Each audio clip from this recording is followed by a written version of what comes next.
नमस्ते, अभिवादन आपका इनोसेंट इन्वेस्टर के इस नए वीडियो में। दोस्तों, बाजार की क्लोजिंग बहुत ही बेहतरीन होने की उम्मीद थी, लेकिन बाजार ऊपर के लेवल से अचानक से फिसली आधे घंटे में और वहां पर हमको बड़ी गिरावट देखने को मिली। खासकर बैंक निफ्टी में, निफ्टी भी फिसला है। ऑलमोस्ट 80 पॉइंट नीचे हम क्लोज हुए हैं 16,585 के लेवल पे। क्या ये क्लोजिंग बुरी है? हम डिस्कस करेंगे इसको चार्ट पर। पहले थोड़ा सा लेवल देख लेते हैं। ठीक, बहुत ध्यान से कुछ बातों को आपको समझना होगा। देखिए, बाजार खुलती है, उसके बाद एज आ सपोर्ट, एज आ रेजिस्टेंस, आप इसको जो भी मानना चाहो उसको मानो। बाजार इस लेवल के ऊपर खुलती है, उसके बाद उसी लेवल को सपोर्ट मानने की कोशिश करती है। एक कैंडल, दो कैंडल और 6-7 मिनट, 8 मिनट, 10 मिनट बाजार उसके ऊपर रहती है। उसके बाद एक कैंडल आती है, उसको तोड़ देती है। फिर अहमियत समझिएगा लेवल की। अगली कैंडल ने उसी लेवल को अप्रोच किया लेकिन नहीं तोड़ पाई। फिर बाजार को थोड़ा सा और फिसलना पड़ा और यहीं पर हमको 3 मिनट का ट्रेड मिलता है निफ्टी ट्रेडर सेटअप पे, सेल साइड का। ऑफकोर्स ये बात है, लेवल टूटा था तो हमको सेल साइड का ट्रेड एग्जीक्यूट करना ही था और यहाँ पर हमको कॉस्ट पर एग्जिट मिला है। कॉस्ट पर एग्जिट इसलिए क्योंकि बहुत ही कम पॉइंट से टारगेट चूक गया। कोई बात नहीं, बाजार नीचे गई लेकिन उतना बड़ा हमको टारगेट नहीं दे पाई जो हमने लगा करके रखा था। ऊपर जैसे ही इस लेवल के ऊपर इस कैंडल ने क्लोजिंग दी, आपको सिग्नल मिल गया कि अब बाजार ऊपर जाना चाहती है। ठीक है, समझाया भी हूँ।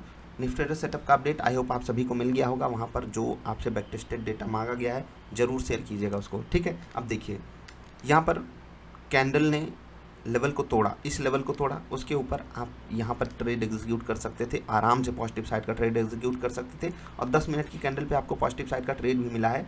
मैं आपको दिखा देता हूँ। सेल साइड का ट्रेड ऑफकोर्स सी बात है गलत चला गया। बहुत सारे लोगों को यहाँ पर स्टॉप लॉस खाना पड़ा होगा जो लोग ट्रेलिंग स्टॉप लॉस का यूज़ नहीं करते हैं। मैं ज़रा सा आपको 10 मिनट की कैंडल भी यहीं पर लगा करके दिखाना चाहूँगा और लेवल्स की अहमियत तो अभी आपको समझा ही रहा हूँ। ठीक है, ऊपर देखिए, जब बाजार ऊपर जा रही थी, ऊपर मत देखिए, ठीक है, तो इस लेवल को तोड़ दिया इस कैंडल ने। उसके बाद अगली 1-2 कैंडल्स ने आपको पूरा मौका दिया एंट्री लेने के लिए और टारगेट आपको यहाँ तक का सेट करना था। और एक बार बाजार इस लेवल के ऊपर गई जो कि रेजिस्टेंस था, तो इसी लेवल को बाजार ने सपोर्ट मानने की कोशिश करी। पूरा दिन बाजार उस लेवल के ऊपर ट्रेड कर रही थी और हमें भी उम्मीद थी, बहुत ज़्यादा चांस मुझे भी लग रहा था कि मार्केट अब कम से कम उस लेवल को तो तोड़ करके नीचे नहीं आएगी। ठीक है, तो मुझे 16,600 के ऊपर की क्लोजिंग नज़र आ रही थी, लेकिन अनफॉर्चुनेटली ये पॉसिबल नहीं हो पाया। ऊपर के लेवल से बाजार फिसली। देखिए, बाजार ने यहाँ पर देख रहे हैं ना, इस लेवल की अहमियत को समझ रहे हैं ना आप क्या है। ठीक है, कोशिश की और अंततः वो लेवल टूटा और फिर बाजार, अगर वो लेवल टूटा तो फिर अगला लेवल काम आता है ना। यहाँ पर बाजार आई और वहाँ पर भी रुकने की कोशिश की। ठीक, ऊपर हमारा लेवल था 16,710-11 के आसपास। ठीक है, बाजार ने उसको अप्रोच नहीं किया, 16,700 को ही ज़्यादा सम्मान दिया, लेकिन उससे भी पहले बाजार रिवर्स कर गई।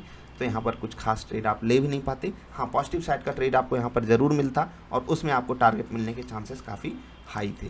तो ये जो लेवल्स मैंने आपको समझाई इतनी देर, आपको मिलते हैं कल की बाजार वाली वीडियो में जो कि आती है रात में। आई होप आप उसको देखते होगे। सेम सिनारियो आप निफ्टी बैंक में जाकर के देख लीजिए, यहाँ पर सपोर्ट ही काम आए क्योंकि कोटक महिंद्रा बैंक ने खेल बिगाड़ा है। सपोर्ट के ऊपर खुलती है बैंक निफ्टी। ठीक, देख लीजिएगा बहुत ध्यान से। ठीक है, और उसके बाद क्या होता है वो आपने देखा। ठीक, और ये लेवल था अहमियत वाला और ये लेवल अहमियत का आपको नहीं लगेगा क्योंकि बाजार अचानक से फिसली है। देखिए, लगातार बाजार ये 1 कैंडल, 2 कैंडल, 3 कैंडल यहीं पर रुकी। जो ग्रीन कैंडल बनी वो यहीं, और ये लेवल आपको कल की बाजार वाली वीडियो में बताया गया था और इसकी क्लोजिंग भी यहीं के आसपास है। ठीक है, आखिरी आधे घंटे का एवरेज प्राइस होता है closing price, last traded price closing price नहीं होता है। जैसे कि आप जो निफ्टी के चार्ट में देख रहे होगे, ठीक है, 578 वो नहीं है क्लोजिंग प्राइस। समझ गए ना? चलिए आगे बढ़ते हैं। कोटक महिंद्रा बैंक पे कई सारे लोग सवाल पूछ रहे हैं, सर पोजीशन में लॉस हो गया, क्या करें? तो यार देखो, आप कोटक महिंद्रा बैंक में अगर इन्वेस्टेड हो तो आपको मेरे हिसाब से तो टेंशन नहीं लेनी चाहिए। मैनेजमेंट चेंज का जो इशू आ रहा है और अभी वो थोड़ी दूर की खेती है। हाँ, बस जो ट्रेडर्स होते हैं ना, वो बस न्यूज़ को हाइप देने की कोशिश करते हैं, सब कुछ शांत हो जाएगा। एचडीएफसी बैंक का मर्जर भी बहुत उछल कूद मचवा रहा था ना, देख लीजिए सब ठंडे पड़ गए। अब वही होता है, तो आपको अपने हिसाब से समझना होगा। कोटक महिंद्रा बैंक बिल्कुल बैंक निफ्टी का खेल बिगाड़ा। आज बड़ा भाई आगे निकल गया, छोटा भाई पिछड़ गया ऊपर जाने में, लेकिन कोई बात नहीं। अगर नॉर्मल टर्म्स में देखें तो गिरने में भी बड़ा छोटा भाई ही आगे है। ठीक है, और क्योंकि वो ज़्यादा तेज़ी से ऊपर जा रहा था इसीलिए वो ज़्यादा तेज़ी से नीचे फिसला। ठीक, तो कोटक महिंद्रा बैंक मेरे हिसाब से जिनको पोर्टफोलियो में रखना है वो लोअर लेवल्स पे अगर मिलता है, ठीक ठाक करेक्शन हो जाता है तो ख़रीद लीजिएगा। और जो ये न्यूज़ चल रही ना, कोई भी हो अपने बच्चे को आगे बढ़ाना चाहता है, जो उनकी अपीयरेंस हो रही है, महिंद्रा साहब के बेटे हैं, नाम मुझे एग्जैक्टली नहीं पता, ठीक है, मुझे वहाँ से कुछ गड़बड़ नहीं दिखाई देता। ओवरऑल मैनेजमेंट सिर्फ एक बंदे का नहीं होता है, एक ही बंदा बैंक को नहीं चलाता है, आरबीआई के ढेर सारे रेगुलेशंस होते हैं। तो जिस तरीके से बैंक काम करता आया, काम करता रहेगा, तो ऑफकोर्स सी बात है बेस्ट बैंकिंग स्टॉक मेरे पोर्टफोलियो में तो कोटक महिंद्रा बैंक ही रहेगा, कम से कम अभी के सिनारियो में भी मैं ये बात बोल सकता हूँ, ठीक है। चलिए ONGC 2 दिन 3 दिन 4 दिन से चीख चीख के बोल रहा हूँ ONGC खरीदो, ONGC खरीदो, ONGC खरीदो। आज समझ में आ गया क्यों खरीदना था ONGC, ठीक है, जाने दीजिए। NTPC Mahindra and Mahindra Coal India, ये भी स्टॉक इंट्राडे के लिए था। टाटा कंज्यूमर, ये सब स्टॉक्स बहुत ही बेहतरीन चले। कोटक महिंद्रा बैंक ने खेल बिगाड़ने की कोशिश की और वो बिगाड़ा भी।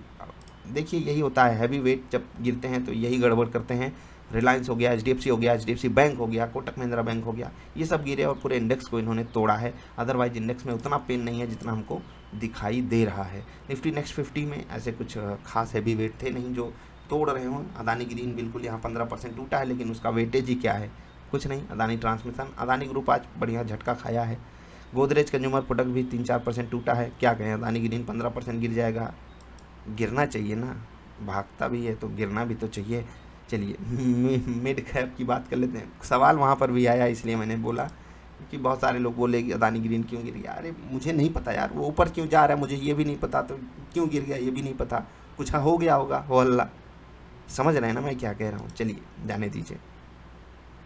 बालकृष्णा इंडस्ट्रीज 3.5%, जील, गोदरेज कंज्यूमर, गोदरेज प्रॉपर्टीज अच्छा 3% के ऊपर है, हमारे भी 3% ऊपर है। ये अब 1 लाख का आंकड़ा कब पार करेगा समझ में नहीं आता है, ज़्यादा दूर नहीं है, पार कर लेना चाहिए, लेकिन क्या कहें।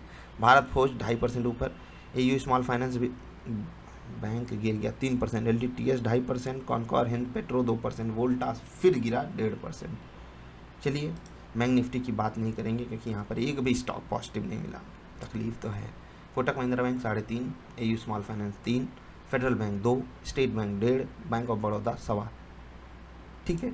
गिरावट है तो कुछ कर भी नहीं सकते, स्टॉक्स भागे थे इसलिए प्रॉफिट बुकिंग आई। पिरामल बढ़िया चला 6.5% ऊपर, गजब।